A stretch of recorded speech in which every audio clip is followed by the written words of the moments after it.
Hello दोस्तों, आज की हमारी कहानी का नाम है धैर्य। मैं तुमसे एक जैन कथा कहूँगा। एक जैन भिक्षु जंगल से गुजर रहा है। अचानक वो सजग हो जाता है कि एक शेर उसका पीछा कर रहा है। इसीलिए वह भागना शुरू कर देता है, लेकिन उसका भागना भी जैन ढंग का है। वह जल्दी में नहीं है, वह पागल नहीं है, उसका भागना ही शांत है, लयबद्ध। वह इसमें रस ले रहा है। यह कहा जाता है कि भिक्षु अपने मन में सोचा, अगर शेर उसका मजा ले रहा है तो मुझे क्यों नहीं लेना चाहिए। और शेर उसका पीछा कर रहा है। फिर वह ऊंची चट्टान के नज़दीक पहुंचता है। शेर से बचने के लिए वह पेड़ की डाली से लटक जाता है। फिर वह नीचे की ओर देखता है। एक सिंह घाटी पे खड़ा है, उसकी प्रतीक्षा करता हुआ। फिर शेर वहाँ पहुंच जाता है, पहाड़ी के चोटी पर, और वह पेड़ के पास पर ही खड़ा हुआ है। भिक्षुक बीच लटक रहा है, बस वह डाल को पकड़े हुए है। नीचे घाटी में गहरे उतार पर सिंह उसकी प्रतीक्षा कर रहा है। भिक्षु हंस पड़ा। फिर वह ऊपर देखता है। दो चूहे, एक सफ़ेद और एक काला, डाली ही कुतर रहे हैं। तब वह बहुत ज़ोर से हंस देता है। वह कहता है, यह है ज़िंदगी। दिन और रात सफ़ेद और काले चूहे काट रहे हैं, और जहाँ मैं जाता हूँ मौत प्रतीक्षा कर रही है। यह है ज़िंदगी। और यह कहा जाता है कि भिक्षु को सतोरी उपलब्ध हो गई, संपत्ति की पहली झलक। यह है ज़िंदगी।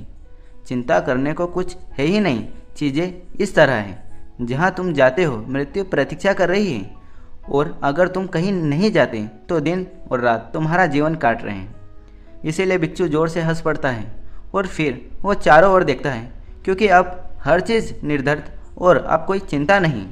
जब मृत्यु निश्चित है तब चिंता क्या है। जब हर चीज़ निश्चित है कोई चिंता नहीं होती।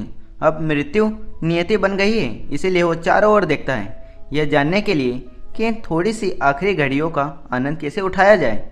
उसे होश आता है कि डाली के बिल्कुल निकट ही कुछ स्ट्रॉबेरीज हैं। तो वह कुछ स्ट्रॉबेरीज तोड़ लेता है और उन्हें खा लेता है। वे उसके जीवन की सबसे बढ़िया स्ट्रॉबेरी है।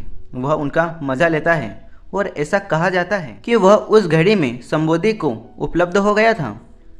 वह बुद्ध हो गया, क्योंकि मृत्यु के इतने निकट होने पर भी वह कोई जल्दी में नहीं था।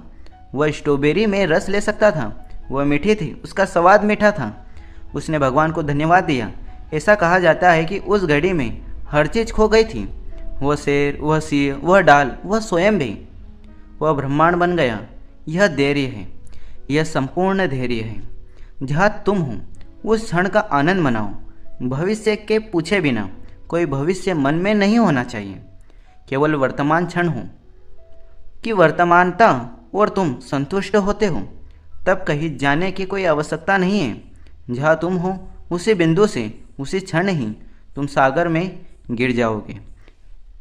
तुम ब्रह्मांड के साथ एक ही हो जाओगे। तो दोस्तों, यह कहानी आपको कैसी लगी? अगर अच्छी लगी तो वीडियो को लाइक एंड चैनल को सब्सक्राइब ज़रूर कर देना।